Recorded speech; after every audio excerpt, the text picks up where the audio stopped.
The fire in Antonio Don Rossi de Luca's library burned low, filling the room with a warm orange glow that softened everything except the man sitting in the black leather chair. His eyes were closed. His breathing was slow. His hands rested naturally on the armrests, as though exhaustion had finally claimed the most dangerous man in New York. Anyone walking into the room would believe the city's most feared Mafia boss had fallen asleep after another long night of meetings. That was exactly what Antonio wanted them to believe, because the thick envelope resting on the oak table beside him wasn't forgotten. It had been placed there with absolute precision. $20,000. Fresh bills, half exposed, close enough that anyone passing by could slip the money into a pocket without making a sound. For nearly 2 decades, Antonio had repeated this strange ritual. It was never about the cash. Money meant nothing to a man whose empire stretched across shipping ports, casinos, luxury hotels, and businesses hidden behind respectable names. The money was bait. The real prize was the truth. Every person who entered his mansion eventually faced the same silent question. Who are you when you believe no one is watching? The answers had always disappointed him. Housekeepers, bodyguards, drivers, lawyers, trusted associates. Some stole, some hesitated before taking only a little. Others convinced themselves they deserved it. Different faces, the same ending. Each failure confirmed what Antonio had believed ever since betrayal shattered his family years earlier. People didn't protect opportunities. They exploited them. Trust wasn't strength. Trust was weakness dressed as hope. Outside, rain tapped gently against the tall library windows, while the fireplace crackled beside shelves lined with leather-bound books collected from around the world. The mansion felt peaceful, almost welcoming. But beneath that quiet elegance was a room designed to expose human nature. Antonio wasn't sleeping. He was waiting for another person to prove him right. There's something deeply lonely about a man who spends his life searching for evidence that goodness no longer exists.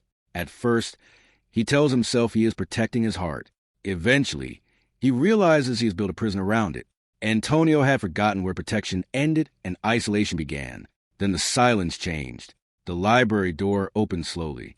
Soft footsteps crossed the polished wooden floor. An adult, followed by another pair, much smaller, much lighter. His new maid, Hannah Wilson, entered carrying a basket of freshly folded laundry. Only 3 weeks earlier, she had accepted a job inside the De Luca estate after months of searching for work.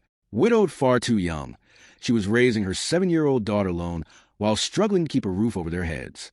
Normally, Lily would have been at school, but heavy rain had flooded several roads that morning, forcing classes to close for the day. With no family nearby and no one willing to watch her daughter, Hannah had made a difficult choice. She brought Lily to work. Before entering the library, she had apologized repeatedly to the head housekeeper, promising the little girl would remain quiet and stay out of everyone's way. Now, standing near the doorway, Hannah bent down until she was eye level with her daughter. Her voice was barely louder than a whisper. "Lily, stay right here for a few minutes while Mommy finishes cleaning." The little girl nodded. Hannah glanced nervously toward the sleeping man. "That's Mr. De Luca. Don't wake him. Don't touch anything in this room. Sweetheart, Mommy needs this job." "I know, Mommy," Lily answered softly. There was no complaint in her voice, only the quiet understanding of a child who had learned far too early how difficult life could become. Hannah kissed her daughter's forehead before carrying the laundry toward another hallway. The library door closed behind her. Now only 2 people remained inside the room. One believed he already knew exactly what would happen next. The other had no idea she had just become part of a test that had defeated every adult before her. Antonio continued breathing slowly, listening. Seconds passed. The fire whispered. Rain tapped against the windows.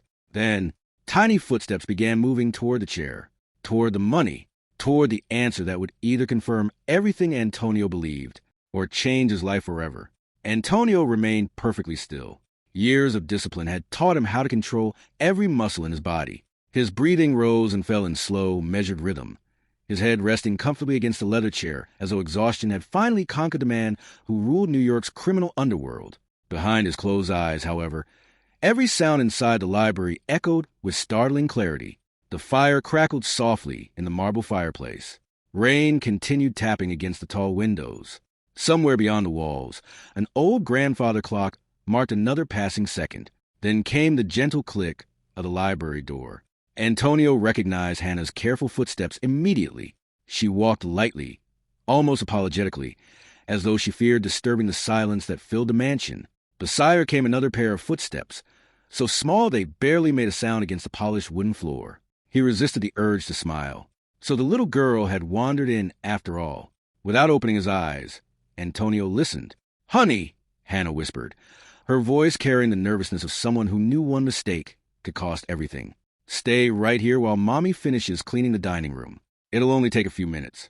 "Okay, Mommy. And remember," there was a brief pause, "don't touch anything. This is Mr. DeLuca's library. He's resting." "I won't." "You promise?" "I promise." Antonio noticed something unexpected. There was complete trust in the mother's voice. She wasn't warning Lily because she believed her daughter might steal. She was simply afraid the child might accidentally disturb someone important. It was a small difference, one Antonio had never bothered to notice before. Hannah gently kissed Lily's forehead before gathering her cleaning supplies. "I'll be back soon." The door closed with a soft click. Silence settled over the room once again. Antonio counted the seconds. 1, 5, 10. Most adults never lasted even half a minute. Curiosity always defeated them. A slight shuffle reached his ears. Tiny footsteps. Slow, careful. They were moving across the room, toward the chair, toward the envelope. Antonio's heartbeat remained steady, but his mind followed every step. This was always a moment. He had watched it happen countless times. Someone would notice the money. They would hesitate, perhaps glance toward the sleeping man. Then greed would whisper louder than conscience. His fingers curled ever so slightly beneath the blanket, draped across his lap, hidden from view. The footsteps stopped. She was standing beside him now, close enough that he could hear her quiet breathing, close enough to reach the envelope without stretching. He waited. Any second now, the faint rustle of paper would come. Instead, nothing. Seconds stretched into what felt like minutes. Antonio frowned inwardly. Why wasn't she touching the money? Then he heard the tiniest sigh. Not the sigh of disappointment, not excitement, concern, a child's simple concern. A small hand lightly touched the arm of his chair. Not his pocket, not the envelope, the chair. The touch disappeared almost as quickly as it had come. Antonio remained perfectly still. Then another sound reached him, the soft rustle of fabric unfolding. He couldn't understand it. A moment later, something warm settled gently across his legs. A blanket. She was covering him. The thick gray throw that had been folded neatly over the nearby sofa was carefully spread across his lap with all the concentration a 7-year-old could manage. She tugged at one corner, then another, making sure it covered him evenly. "So you won't be cold," she whispered. Her words were barely audible above the fire. "You'll catch a cold if you sleep like this." Antonio felt his throat tighten. No one had spoken to him with such simple kindness in years. Not because he was feared, not because they wanted something, not because they expected a reward, just because a little girl believed another human being deserved to be warm. Then came another tiny movement. Lily noticed the thick envelope resting dangerously close to the edge of the table. She looked at it for a moment. Antonio's heartbeat quickened. Would this finally be the moment? Instead of reaching inside, Lily carefully placed one small hand against the envelope and gently slid it farther onto the table until it rested safely beside a stack of unopened letters. "There," she murmured to herself. It almost fell. She didn't count the money. She didn't peek inside. She didn't even seem interested in what the envelope contained. To her, it wasn't treasure. It was simply something that might accidentally fall onto the floor. Antonio could scarcely believe what he was hearing. Everything he had spent nearly 20 years believing about people suddenly seemed uncertain. Lily stepped backward, making sure the blanket still covered him. She smiled quietly, satisfied with her work, then tiptoed back across the room. Her tiny shoes barely whispered against the wooden floor. She returned to the corner exactly where her mother had left her, folded her hands neatly in her lap, and waited in complete silence. The library became still once more. Only the fire continued to crackle.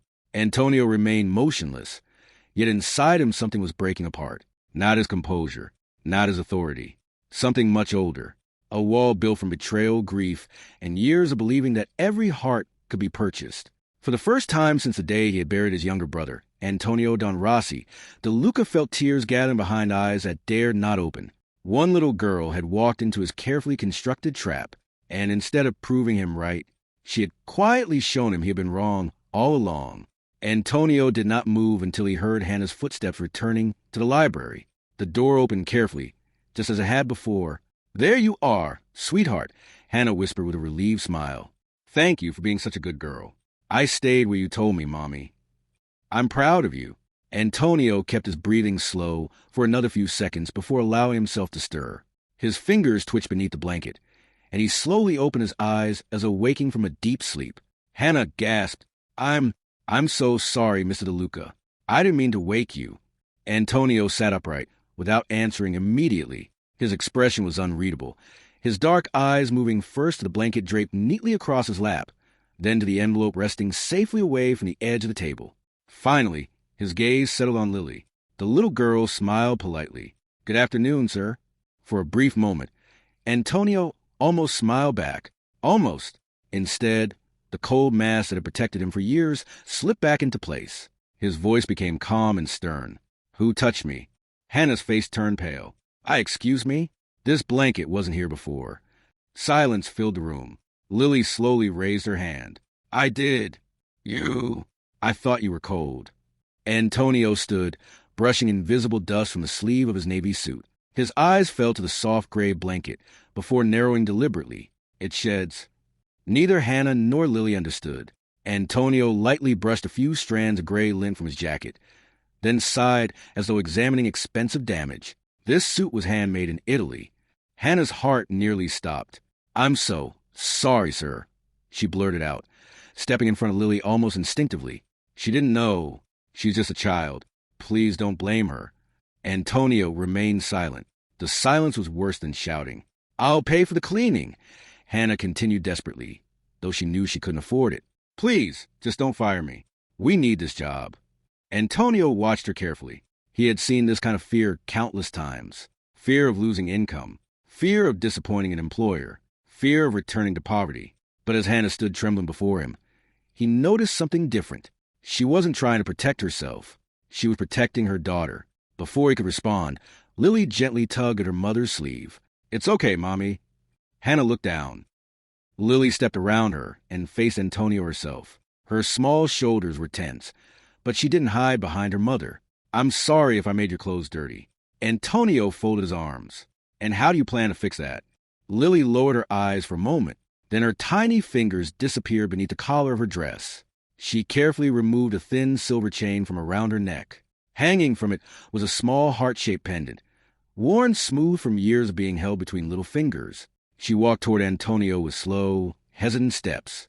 "This was my daddy's." Her voice was almost a whisper. "He gave it to Mommy before they got married." She swallowed hard. "After Daddy went to heaven, Mommy said I could wear it so he'd always be close to my heart." Hannah's eyes widened. "Lily, no." The little girl gently shook her head. "It's okay." She held the necklace out with both hands. "You can have it." Antonio stared at the tiny silver heart resting in her trembling palms. "If it's worth money," Lily continued innocently, "maybe it can help buy another suit." Hannah could no longer hold back her tears. "No, sweetheart," she whispered, kneeling beside her. "Your father wanted you to keep that forever. But Mommy—" Lily glanced toward Antonio. "I don't want you to lose your job because of me." The room became unbearably quiet. Antonio felt something twist painfully inside his chest. He had expected excuses. He had expected tears. He had expected a frightened child denying responsibility. Instead, she was offering the only thing she had left of her father, not because anyone had demanded it, because she believed protecting her mother mattered more than protecting herself. Antonio looked at the necklace. It wasn't expensive. The silver had faded with time, and the tiny heart bore scratches from years of being worn every day. To anyone else, it might have seemed almost worthless. Yet he knew instantly it was priceless. No amount of money resting inside the envelope beside his chair could compare to what this little girl was willing to surrender. His throat tightened. Images he had buried for years surfaced without warning. His younger brother laughing during summer afternoons. His mother's gentle hands adjusting his collar before school. The small wooden cross his brother had carried everywhere until the day he died. He had spent years convincing himself that memories made a man weak. Now one frightened child holding a worn silver necklace had shattered that lie without even realizing it.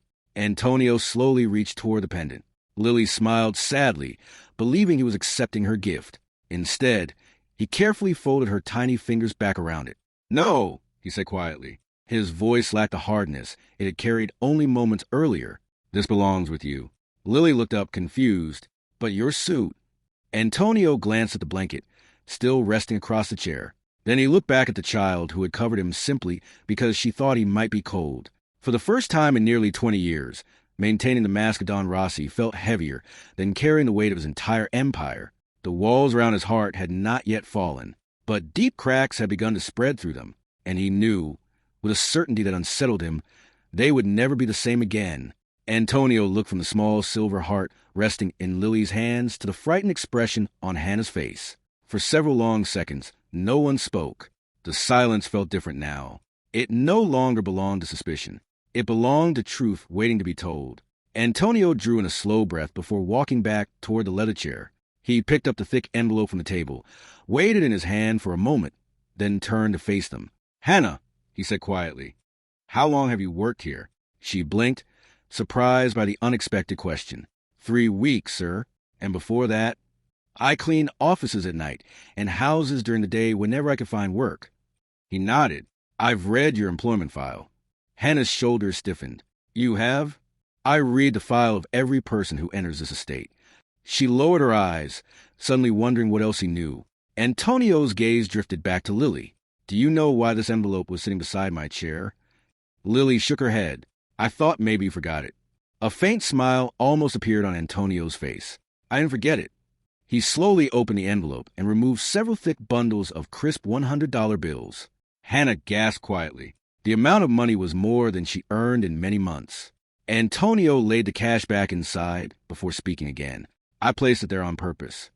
Neither Hannah nor Lily understood. "For years," he continued, "every new employee who worked in this house unknowingly faced the same test."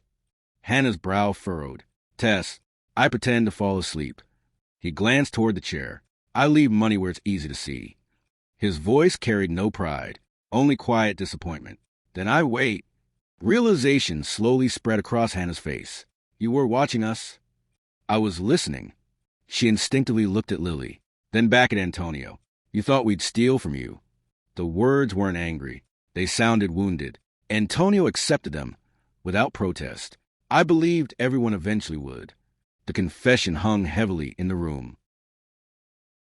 "For 19 years, he said, every person who entered this library proved my belief correct." He looked at the envelope. "They touched the money." He looked at Hannah. "They lied about it." His eyes finally rested on Lily. "But today," his voice faltered for the first time, "today someone did something I never imagined." Lily tilted her head innocently. "I just gave you a blanket." Antonio let out a quiet breath that almost became a laugh. "Exactly." She smiled as though she still couldn't understand why that mattered so much. "I thought you might be cold." Those simple words struck him harder than any bullet ever had. Hannah stared at her daughter before looking back at Antonio. "You mean?" He nodded. Lily passed the test without ever knowing it existed. Tears gathered in Hannah's eyes. "I'm sorry if my being here made you uncomfortable, Mr. DeLuca." "It didn't." His answer came immediately. "It reminded me of something I'd forgotten." She waited. Antonio slowly walked toward one of the enormous windows overlooking the rain-soaked gardens. "When I was young," he said without turning around, "I believed there were honest people in this world." His reflection stared back at him through the glass. "Then I lost everyone who taught me that." The room remained silent, so I convinced myself honesty had disappeared. He glanced over his shoulder. "Your daughter proved I was wrong." Lily looked up at her mother with a puzzled smile. "Did I?" Hannah gently wiped away a tear. "Yes, sweetheart." Antonio returned to the table and placed the envelope in front of Hannah. "I want you to take this." Her eyes widened. "No, sir, I can't." "You can." She stepped backward. "There's too much money. This isn't charity." His voice remained calm. "It's gratitude."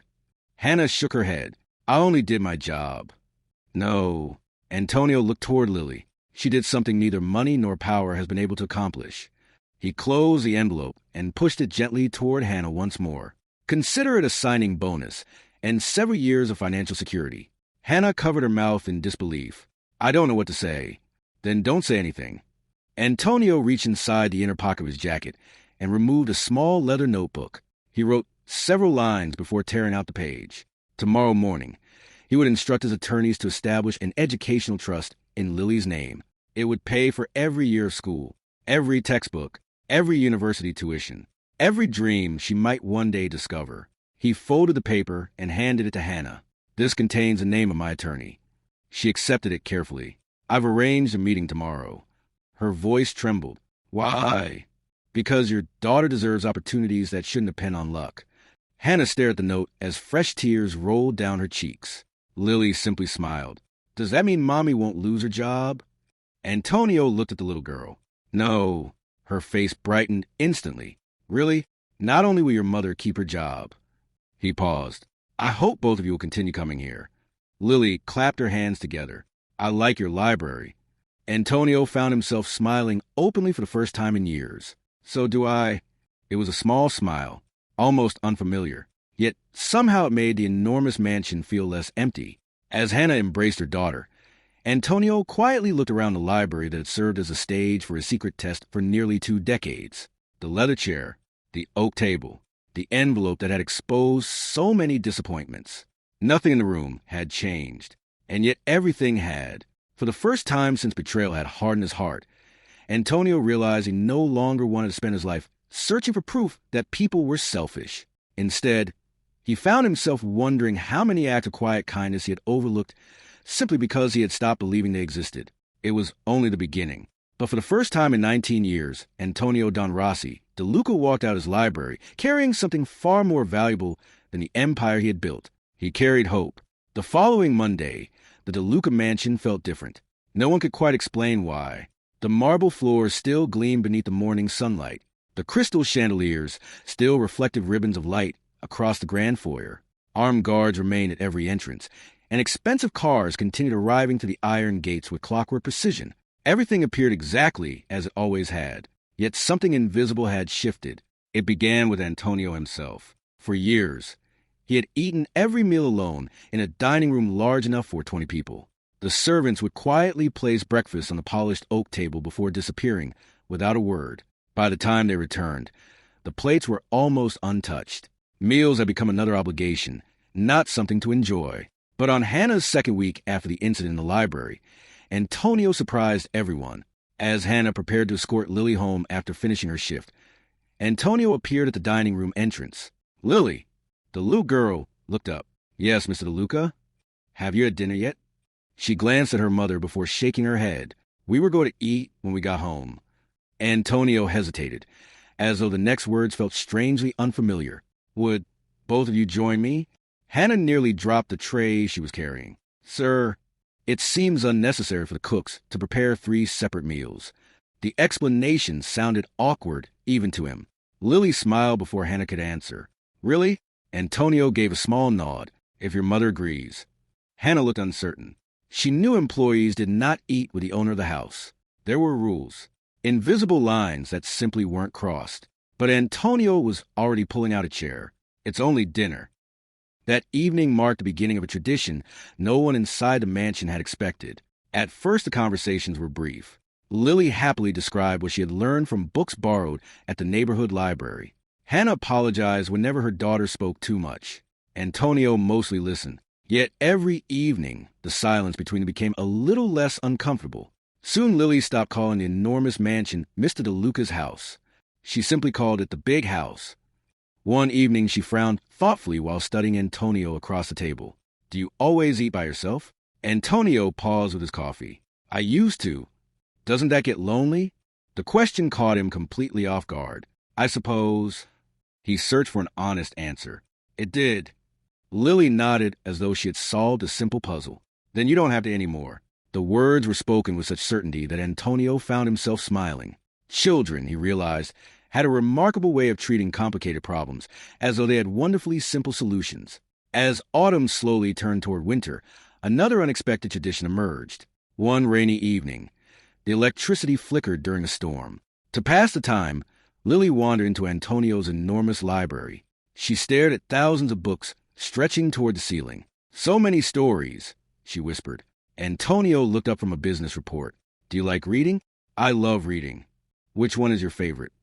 She thought carefully. The ones where people become better.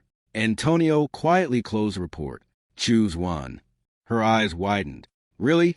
For tonight? She hurried toward the shelves, running one finger along colorful book spines before selecting an old collection of fairy tales. When she returned, she looked at Antonio expectantly. "Aren't you going to read?" He blinked. "I haven't read aloud in many years." "That's okay." She climbed onto the sofa. "You'll remember." He almost laughed. Almost. Opening the worn book, Antonio stumbled awkwardly through the first few pages. His voice sounded stiff, unpracticed, but Lily listened as though he were the greatest storyteller in the world. By the time the story ended, Hannah stood quietly in the doorway, smiling through misty eyes. She hadn't seen someone read to Lily since her husband was alive. Neither had Lily. Without realizing it, Antonio had given both of them something they thought they had lost forever. Weeks later, Lily decided Antonio's office looked too serious. Without asking permission, she returned one afternoon carrying colored pencils and several drawings she had made at school. One showed a bright yellow sun smiling over a green field. Another pictured 3 stick figures holding hands outside a large house. She carefully taped them to the corner of Antonio's enormous mahogany desk. When Antonio entered, he stopped in surprise. His chief accountant looked horrified. "I'll remove those immediately, sir." Antonio walked closer. He studied the childish drawings in silence. One stick figure wore a tiny black suit. Another had long brown hair. The smallest one wore a bright pink dress. Above them, written in uneven handwriting, were the words, "Thank you for smiling more." Antonio reached toward the paper. Everyone expected him to tear it down. Instead, he straightened one corner where the tape had begun peeling away. "They stay?" From that day forward, no one dared touch Lily's artwork. Visitors often stared in confusion at the colorful pictures decorating the office of New York's most feared Mafia boss. Antonio never explained them. Hannah noticed changes as well. One Sunday afternoon, she found Antonio standing awkwardly in the kitchen, watching the cooks prepare homemade pasta. "Have you ever made any yourself?" she asked. He looked almost embarrassed. "I've never had to." She rolled up her sleeves. "Then today you learn." For nearly an hour, one of the richest men in New York struggled to knead dough while Lily laughed every time flour landed on his expensive shirt. "You've got flour on your nose," she giggled. Antonio wiped his cheek instead. "The other nose," Lily corrected, laughing even harder. Soon even Antonio was laughing with her. The kitchen staff exchanged astonished glances. None of them had ever heard that sound before. Word spread quickly through the organization. The boss no longer shouted over minor mistakes. Drivers received bonuses for honest work. Employees whose families faced medical emergencies quietly found anonymous envelopes waiting on their desks. Scholarships appeared in neighborhoods Antonio had once ignored. Businesses previously used to hide illegal profits were converted into legitimate restaurants, shipping companies, and construction firms. Some of Antonio's oldest associates questioned the changes. Others warned kindness would be mistaken for weakness. Antonio simply smiled. For years, he had built an empire by making people fear him. Now, thanks to one little girl who had offered him nothing more than a blanket and a kind heart, he was beginning to discover that loyalty earned through compassion lasted far longer than loyalty demanded through fear. And for the first time in a very long time, the mansion no longer felt like a fortress. It felt, little by little, like a home. Winter arrived with a quiet elegance that transformed the city. Fresh snow covered rooftops. Strings of golden lights lined the streets. And for the first time in years, Antonio found himself noticing things that had once seemed unimportant. Children laughing in parks.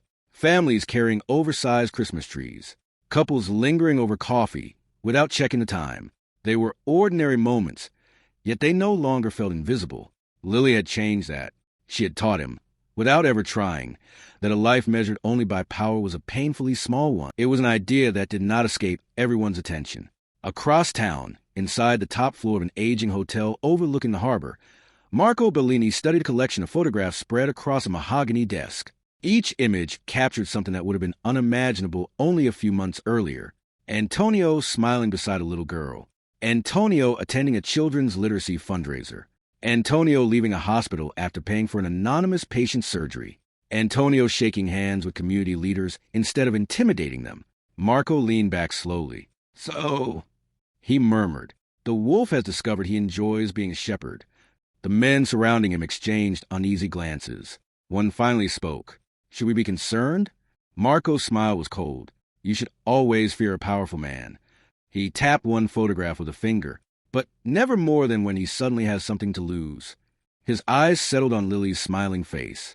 People without families are difficult to threaten. A slow grin spread across his face. People with families... He didn't finish the sentence. He didn't need to. Several weeks later, Antonio agreed to attend the annual Hope Haven Charity Gala, an event benefiting children's hospitals and homeless shelters throughout New York. In previous years, he had quietly donated money without appearing in public. This year was different. Lily had convinced him. If people see you helping, she had said one evening over dinner, maybe they'll help too. Antonio had smiled. Children had an astonishing ability to simplify complicated truths. The grand ballroom shimmered beneath crystal chandeliers. Elegant music drifted through the room, while guests dressed in black tuxedos and evening gowns mingled beneath towering floral arrangements. Business leaders, judges, philanthropists, and politicians all attended, many surprised to find Antonio DeLuca among them. Even more surprising, he wasn't standing alone. Hannah walked beside him in a graceful navy blue dress she had reluctantly accepted after Antonio insisted it was simply appropriate attire for the event.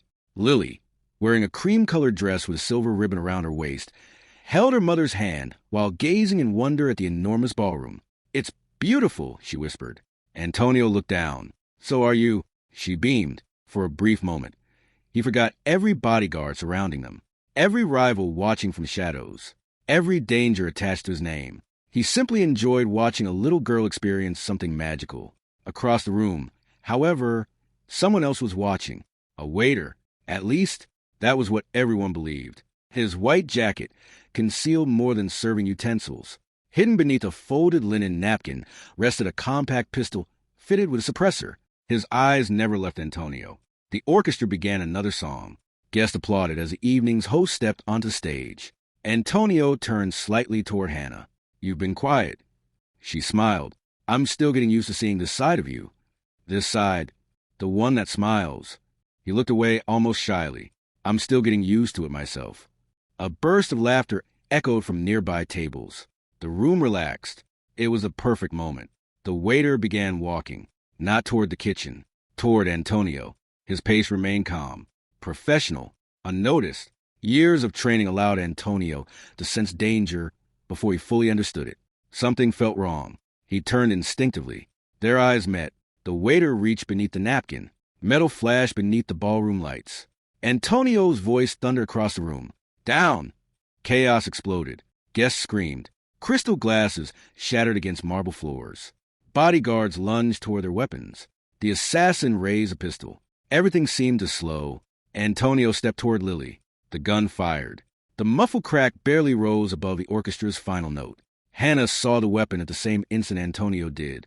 Without thinking, without hesitation, she threw herself between them. The bullet struck her shoulder. The force spun her sideways before she collapsed onto the polished floor. "Mommy!" Lily's terrified scream pierced the ballroom. Time shattered. Antonio caught Hannah before her head struck the marble. Blood spread quickly across the navy fabric of her dress. "No!" His voice was barely recognizable. "Hannah!" She winced in pain but managed a weak smile. "Lily, I'm here!" Lily cried, dropping to her knees beside her mother. "I'm right here." Antonio's bodyguards tackled the gunman before he could fire again. Several more rushed toward the exits as panicked guests fled the ballroom. The assassin never escaped. Antonio never looked at him. His entire world had narrowed to the woman bleeding in his arms. "Stay with me," he pleaded. His hands, so often steady in moments of violence, trembled uncontrollably as he pressed against the wound. "You'll be all right." Hannah struggled to breathe. "Is Lily safe?" Antonio looked toward the little girl, who was sobbing beside them. "Yes." Only then did Hannah close her eyes for a brief moment, relief softening the pain on her face. She hadn't protected herself. She had protected them. Paramedics rushed into the ballroom minutes later. As they lifted Hannah onto a stretcher, Antonio remained kneeling on the blood-stained floor. One of his captains approached carefully. "We caught the shooter." Antonio didn't answer. "We found Bellini's men waiting outside." Still nothing. The captain lowered his voice. "Give the order." Antonio slowly looked up. Every face around him recognized that expression. They had seen it years before. The face of Don Rossi. Cold, merciless. A man who answered blood with rivers of blood. His fists clenched until his knuckles turned white. Marco Bellini had crossed a line from which there could be no forgiveness. Every instinct inside Antonio demanded vengeance. Burn Bellini's empire to the ground. Hunt every accomplice. Make the city fear his name again. For one dangerous heartbeat, the man Lily had saved stood on the edge of disappearing forever, and only the sound of one frightened little girl crying for her mother kept him from stepping back into the darkness he had fought so hard to leave behind. The drive to the hospital passed in near silence. Snow drifted across the windshield while flashing emergency lights painted the streets in streaks of red and blue. Antonio sat in the back of the ambulance beside Hannah, one gloved hand pressing gently against the bandages covering her shoulder. Across from him, Lily clung to her mother's uninjured hand with both of hers, refusing to let go even for a second. Every bump in the road made Hannah wince. Every wince felt like another accusation against Antonio's soul. The doctors met them the moment the ambulance doors opened. Antonio barely noticed the hurried voices around him. Single gunshot wound, blood pressure dropping. Prepare the operating room. We're losing time. The hospital staff rushed Hannah through a pair of swinging doors, leaving Antonio and Lily standing alone beneath harsh fluorescent lights. Lily stared after the disappearing stretcher until it vanished from sight. Then, without warning, she wrapped both arms around Antonio's waist. He froze. The little girl was trembling. Mommy's going to be okay? She wasn't asking. She was begging. Antonio slowly placed a hand on her back. Yes. It was the first promise he had made all evening. I won't let anything happen to her. Hours crawled by.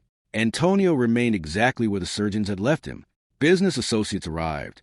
Bodyguards rotated shifts. Lawyers offered updates.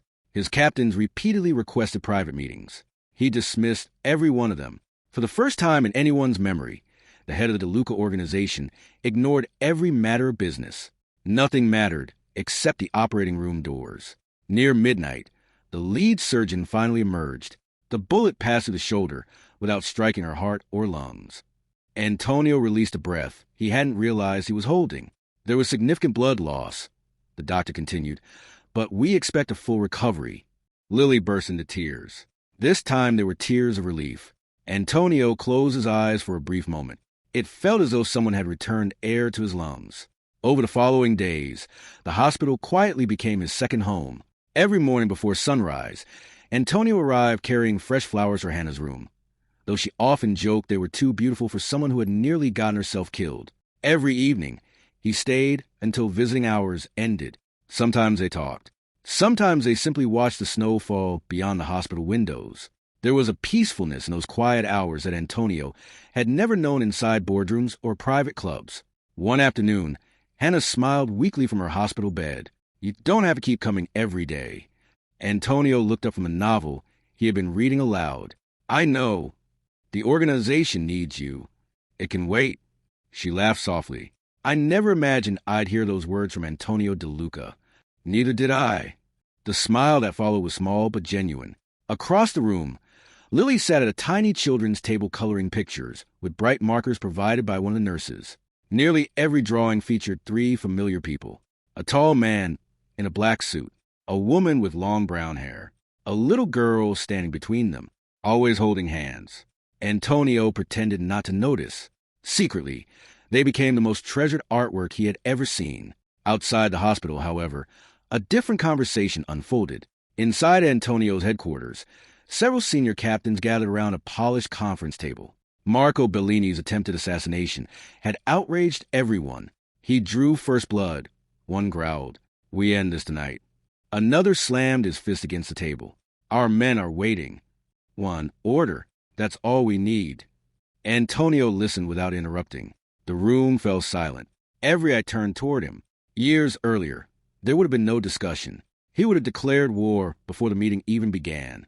Entire neighborhoods would have burned before sunrise. His hand rested quietly on the table. He thought about Hannah lying in her hospital bed. He thought about the fear in Lily's eyes. Most of all, he remembered a tiny voice beside a fireplace. You'll catch a cold if you sleep like this. Compassion had reached him long before violence ever could. How could he now answer compassion with revenge? I want Bellini watched, Antonio finally said. I want every business he owns investigated. We cut off his money. We expose his corruption. One captain stared in disbelief. And the men who tried to kill you? Antonio's expression hardened. They answered to the law if possible. The room fell completely silent. Several captains exchanged uneasy looks. They scarcely recognized the man sitting before them. That evening, Antonio returned to Hannah's hospital room, carrying a small bag of books Lily had requested from the mansion library. She accepted them with a bright smile. As Hannah drifted into a light sleep after receiving her medication, Lily quietly climbed onto the chair beside Antonio. For several minutes, neither of them spoke. Then she looked up at him with unusually serious eyes. "Can I ask you something?" "You can ask me anything." She hesitated. "When the bad man hurt Mommy." Antonio nodded slowly. "Were you going to become the scary man again?" The question struck him harder than any accusation. Children had an unsettling way of seeing the truth adults often hid. He didn't answer immediately. "I wanted to," he admitted at last. "I was very angry." Lily looked down at the picture she had been coloring. "I got scared." "Because of the man with the gun?" She shook her head. "I was scared because your face looked like it did in the old pictures." Antonio frowned gently. "What old pictures?" "The newspaper ones." She met his eyes. "The ones where you never smiled." Her words lingered in the quiet room. Then she reached over and slipped her small hand into his. "I like this Antonio better." He looked at their hands resting together. Large, small, strong, gentle. "I don't want you to become the scary man again," she whispered. For a long moment, Antonio couldn't speak. His eyes drifted toward Hannah, sleeping peacefully across the room. He realized the greatest battle of his life was no longer against Marco Bellini. It was against the darkness still living inside himself. Slowly, he squeezed Lily's hand. "I promise you something." She waited. "I will honor the kindness you showed me in that library." His voice remained steady. "I won't let hatred decide the kind of man I become." Lily smiled. "I knew you could do it." Antonio smiled back, feeling something inside him settle into place. Power had once been measured by how many people feared his name. Now he understood a far greater strength. Keeping a promise to one little girl required more courage than ruling an entire criminal empire. And for the first time in his life, it was that promise, not fear, that would guide every step he took next.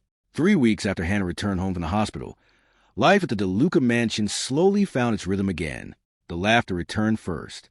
Lily once again filled the halls with endless questions, colorful drawings, and stories from school that somehow turned even the shortest dinner into an hour-long conversation.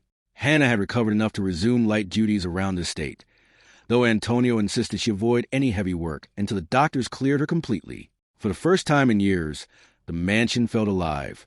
Antonio almost allowed himself to believe the worst was behind them. He should have known better. Far across the city, Marco Bellini was growing impatient. The failed assassination had embarrassed him. Antonio had survived. Worse still, instead of responding with open war, he had strengthened his public image. Newspapers praised his charitable foundation. Legitimate businesses under the DeLuca name continued expanding. Politicians who once avoided him now accepted invitations to fundraising events. Marco understood something Antonio's own men did not. Kindness had become Antonio's greatest strength, which meant it could also become his greatest weakness. "You don't defeat a lion by attacking its claws," Marco told the men gathered around him. "You go after what makes the lion hesitate." One photograph lay on the table. "Hannah, another." "Lily." Marco smiled. "Bring me both." The betrayal came from someone Antonio had trusted for nearly 15 years. Victor Salerno had once sworn loyalty over Antonio's father's grave. He knew every security schedule, every route, every bodyguard rotation. For money, he sold all of it. It happened on an ordinary Tuesday afternoon. Hannah had taken Lily to a small neighborhood bakery after school, something they'd begun doing every week before returning to the mansion. Lily insisted their chocolate bread tasted almost as good as the cook's desserts, and Hannah enjoyed seeing her daughter laugh with children her own age. Neither of them noticed the black delivery van parked across the street. The driver watched his phone, waited, then smiled. "They're leaving." Within seconds, another vehicle quietly pulled away from the curb behind them. No alarm sounded. No gunfire erupted. The operation was frighteningly clean. As Hannah unlocked the car door, a man stepped beside her. Mrs. Wilson. She turned instinctively. A cloth soaked with chemicals covered her nose before she could scream. Lily cried out, "Mommy!" Another man lifted the frightened child before she could run. Her small backpack fell onto the sidewalk, crayons scattering across the pavement. The van doors slammed shut. By the time nearby shoppers realized something was wrong, the vehicles had disappeared into afternoon traffic. Antonio was reviewing financial reports when his office doors burst open. One of his security chiefs entered without knocking. His face had turned completely white. "Boss!" Antonio looked up immediately. "What happened?" The man struggled to speak. "It's Hannah." Every instinct inside Antonio awakened. "And Lily?" The silence answered before the words did. Antonio was already on his feet. Within minutes, the entire mansion transformed into controlled chaos. Phones rang endlessly. Vehicles rushed through the gates.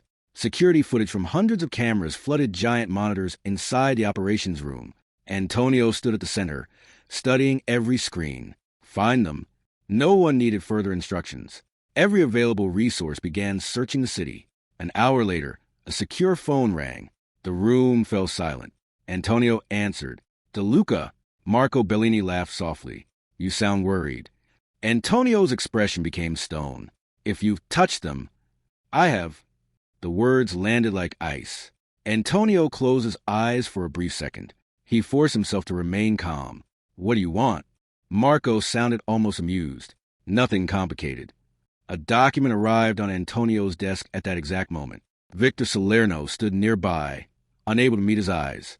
The betrayal was complete. "Sign everything over," Marco continued. "Every shipping company, every casino, every warehouse, every account. The entire DeLuca organization becomes mine." Antonio looked at the papers. Decades of work, power, influence, everything his father had built, everything he had protected, all reduced to a stack of signatures. "And if I refuse, you'll receive 2 funerals instead." The line went quiet. Antonio's breathing slowed. Not from fear, from certainty. "There will be no negotiation," Marco said. "You come alone. No bodyguards. No weapons. If I see a single sniper." He allowed the threat to linger. "You already know how this ends." The call disconnected. No one inside the room dared. One of Antonio's captains finally stepped forward. "It's a trap." "I know. We can attack all his locations simultaneously." Another nodded. "We'll burn Bellini's empire tonight." A third slammed his fist onto the table. He broke every rule. Antonio looked at the agreement one last time. Then he calmly picked up the pen. Without hesitation, he signed one signature, then another, page after page. The room watched in stunned silence as the most powerful mafia boss in New York surrendered everything he owned. When the final document was complete, Antonio placed the pen on the desk. His oldest advisor stared at him in disbelief. "You spent 20 years building this empire." Antonio folded the papers neatly. "I know. And you're giving it away." The older man's voice cracked. "For 2 people?" Antonio looked toward the framed drawing hanging on his office wall. 3 stick figures holding hands beneath a smiling yellow sun. "Thank you for smiling more." Lily's uneven handwriting suddenly meant more than every building carrying his name. "They're not just 2 people." His voice was calm. "They're my family." No one argued again. A black sedan waited outside the mansion gates. Antonio removed the pistol from his shoulder holster and placed it on his desk. He took off the expensive watch that had belonged to his father. His phone followed. One by one, every symbol of power disappeared. His security chief stepped in front of the car. "Boss, please." Antonio rested a hand on the man's shoulder. "If I come back." He glanced toward the mansion where Hannah and Lily's laughter had once echoed through every hallway. "We'll build something better than this empire. And if you don't," Antonio smiled sadly, "then make sure they know I chose them." Without another word, he climbed into the waiting sedan. The gates opened. The car disappeared into falling snow, carrying a man who had once believed nothing mattered more than power. Now, he was walking willingly into enemy territory with nothing but a signed empire in his hands, and the hope that love would prove stronger than fear one final time. The abandoned shipyard stood at the edge of the frozen harbor, its rusted warehouses swallowed by the falling snow. Years earlier, the place had bustled with workers loading cargo onto freighters bound for distant ports. Now it was little more than a graveyard of broken cranes and empty docks, a fitting stage for the final chapter of 2 rival empires. Antonio stepped out of the black sedan, carrying nothing but the signed transfer documents. No weapon, no bodyguards, no armor except the promise he had made to a little girl in a hospital room inside the largest warehouse, Floodlights illuminated the cracked concrete floor. Marco Bellini stood at the far end, surrounded by armed men. Beside him sat Hannah and Lily, their hands bound to metal chairs but otherwise unharmed. The moment Lily saw Antonio, tears filled her eyes. "You came." Antonio smiled gently. "I told you I'd always come." Marco applauded slowly. "Remarkable." His voice echoed through the empty building. "The great Don Rossi walks into my house completely alone." Antonio held up the folder. "You wanted my empire." Marco nodded. "And you brought it." Antonio crossed the warehouse floor without hesitation and laid the signed documents on a steel table between them. "It's all there." Marco opened the folder, flipping through each page with growing satisfaction. Every signature was genuine. Every company, every account, every warehouse. The DeLuca empire now legally belonged to him. Marco laughed. "I almost expected a trick." "There isn't one." Marco looked genuinely impressed. "You surrendered 20 years of power for a maid and her daughter." Antonio's eyes never left Hannah and Lily. "I surrendered for my family." For a brief moment, even Marco seemed surprised by the answer. Then his smile returned. A touching speech. He handed the documents to one of his lawyers. "Kill him." The command was delivered as casually as commenting on the weather. Several gunmen immediately raised their weapons. Lily screamed, "No!" Before anyone could pull the trigger, every light inside the warehouse suddenly went dark. The room disappeared into complete blackness. A heartbeat later, the emergency generators failed as well. Confused shouting erupted from every direction. "What happened?" "I can't see." "Watch the exits." Then came another sound, the sharp crack of smoke, grenades rolling across the concrete floor. Thick gray clouds swallowed the warehouse. Antonio remained perfectly still. Marco had demanded that he come alone. Antonio had. He had never promised others wouldn't come later. Outside, Victor Salerno's confession had given federal agents enough evidence to move against both criminal organizations at once. While Marco celebrated his victory, Antonio's attorneys had quietly delivered every document exposing Bellini's network to federal prosecutors. At precisely the same moment Antonio entered the warehouse, law enforcement officers surrounded the entire shipyard. Now they moved. Federal agents. "Drop your weapons." The warehouse exploded into chaos. Some of Marco's men fired wildly through the smoke. Others threw down their guns and surrendered. Antonio rushed toward Hannah and Lily. Bullets struck steel beams overhead, sending showers of sparks into the darkness. He reached Hannah first, cutting the ropes around her wrists with a small rescue knife one of the agents had slipped into his hand moments earlier during the blackout. "You came alone," Hannah whispered. "I promised I would." She looked around at the confusion filling the warehouse. "You planned this." Antonio shook his head. "I planned to save you. The rest," he smiled faintly, "was justice catching up." Together they hurried toward Lily. Antonio lifted the frightened little girl into his arms just as another burst of gunfire echoed nearby. She buried her face against his shoulder. "I knew you'd come. I'll always come." Across the warehouse, Marco Bellini attempted to escape through a rear loading door. He almost made it. Antonio stepped into his path. For the first time in years, the two rivals stood face to face without armies separating them. Marco's expensive suit was covered in dust and snow. His confident smile had vanished. "You've won," Marco spat. "So finish it." He reached slowly toward the pistol hidden beneath his coat. Antonio noticed. So did the agents surrounding them. "Don't," Antonio said quietly. Marco laughed bitterly. "You've gone soft." "Maybe." Antonio looked directly into his rival's eyes. "But that doesn't make me weak." Marco suddenly drew the weapon. He never fired. Several officers tackled him to the ground before he could pull the trigger. Handcuffs clicked around his wrists. As they led him away, Marco looked back one final time. "You could have killed me." Antonio nodded. "I know." "Why didn't you?" Antonio glanced toward Lily, who was still holding tightly to his hand. "Because she taught me there's a better way." Marco stared at him for a long moment before disappearing into the waiting police vehicles. Snow continued falling as dawn slowly painted the harbor with pale golden light. The criminal empire Antonio had spent decades building officially came to an end that morning. The investigations he had quietly begun months earlier transformed what remained into legitimate shipping companies, construction firms, restaurants, charitable foundations, and community housing projects. Thousands of honest employees kept their jobs. Criminal operations disappeared one by one, replaced by businesses that served the neighborhoods they once exploited. It was slower work than ruling through fear, but it built something far more lasting. Months later, the DeLuca mansion no longer felt like the headquarters of a feared mafia organization. Children's laughter echoed through its hallways. Family dinners filled the dining room each evening. The library, once a place where Antonio tested people's honesty, became Lily's favorite room to read after school. One afternoon, a visitor noticed an old gray blanket folded carefully across the back of Antonio's leather chair. "It doesn't really match the room," the guest observed politely. Antonio smiled as he looked toward it. "I know. You could replace it. I never will." The blanket wasn't valuable. It wasn't rare. Its edges had begun to fray, and its color had faded with time.